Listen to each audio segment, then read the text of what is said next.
Halo, video kuliah ini adalah bagian kedua dari materi ketiga pengantar ekonomi mikro. Jika pada video sebelumnya kita membahas mekanisme pasar secara umum dan siklus ekonominya, pada video kali ini akan dibahas khusus mengenai sisi pembeli atau tentang permintaan pasar. Sesuai dengan prinsip dasar ekonomi, pasar adalah mekanisme dari sistem ekonomi.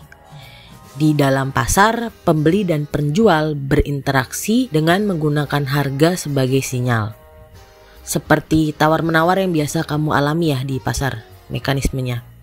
Hingga akhirnya mencapai keseimbangan dan membentuk harga pasar. Jadi di dalam sistem ekonomi pasar bebas dengan tingkat persaingan yang sehat, harga barang itu ditentukan bukan oleh penjual dan bukan oleh pembeli, tetapi harga ditentukan oleh mekanisme pasar.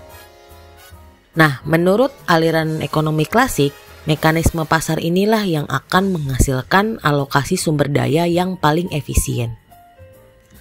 Sebelum kita berbicara lebih lanjut mengenai mekanisme pasar, pada video ini kita harus membahas dulu dari sisi pembeli. Atau di dalam ilmu ekonomi itu istilahnya permintaan pasar.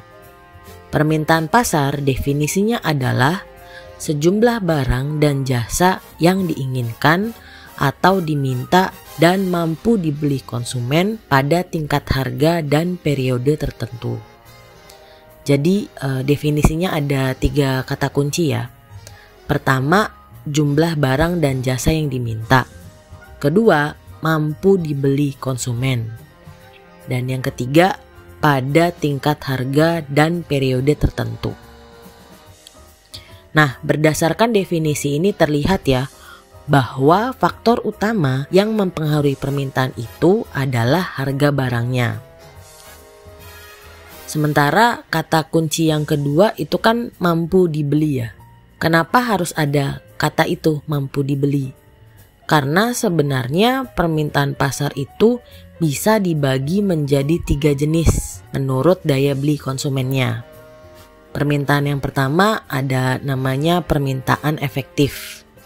Permintaan efektif itu adalah permintaan atas barang dan jasa dari seseorang yang disertai dengan kemampuan membayar dari orang tersebut. Jadi dia ingin membeli barang tersebut dan mampu membelinya. Yang kedua adalah permintaan potensial.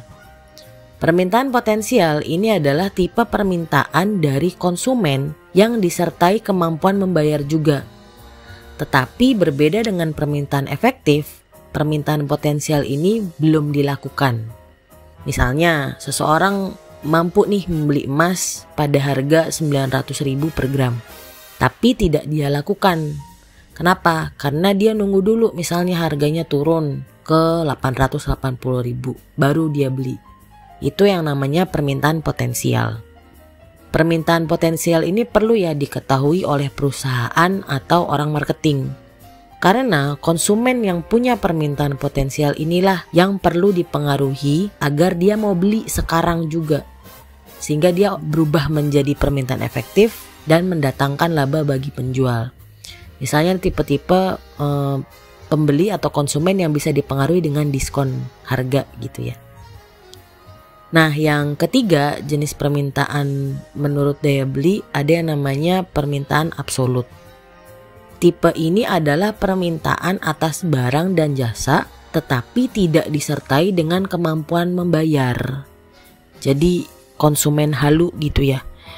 Biasa kan ada orang menghayal pingin punya rumah besar seperti istana enak kali ya. Kamarnya 100, halamannya luas, lantai 5 ada liftnya.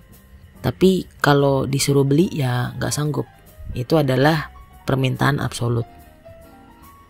Nah, dari definisi permintaan pasar itu kita turunkan lagi menjadi yang namanya hukum permintaan. Tahu ya hukum? Misalnya kan fisika punya hukum Newton atau hukum termodinamika. Hukum itu adalah prediksi atas suatu kejadian yang biasanya dapat dijelaskan dengan persamaan matematika. Nah, ekonomi juga punya nih namanya hukum permintaan. Hukum permintaan ini bunyinya begini. Semakin tinggi tingkat harga, maka barang bersedia untuk diminta akan berkurang.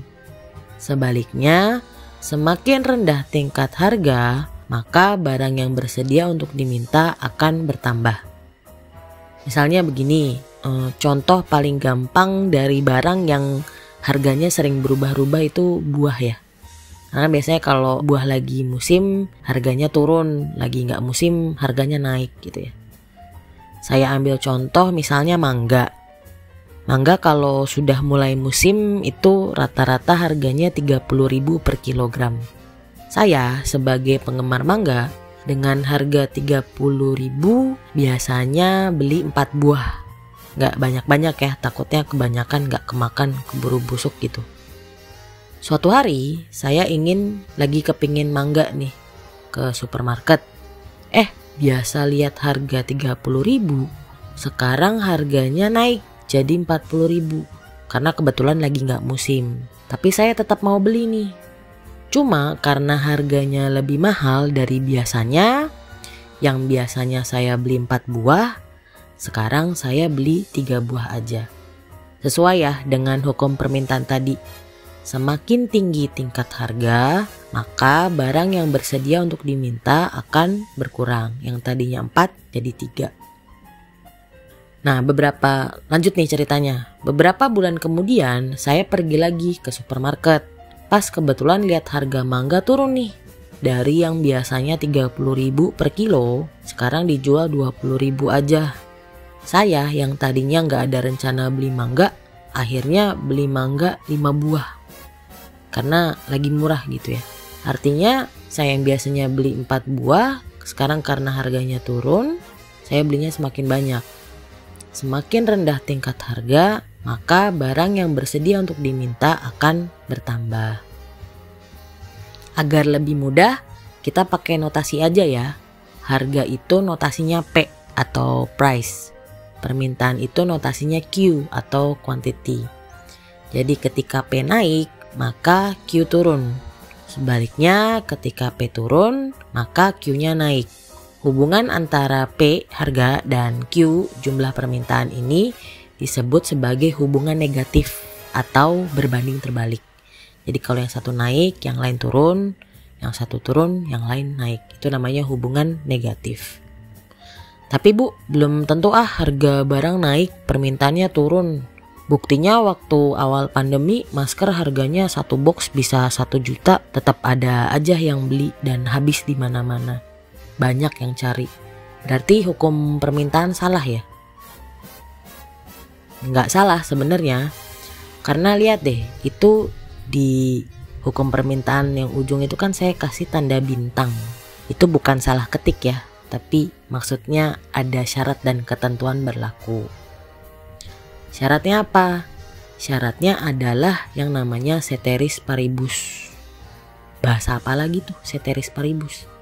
Ceteris paribus adalah bahasa Latin yang kira-kira terjemahannya all other things equal, atau faktor-faktor lain tidak berubah atau konstan atau tetap. Maksudnya begini.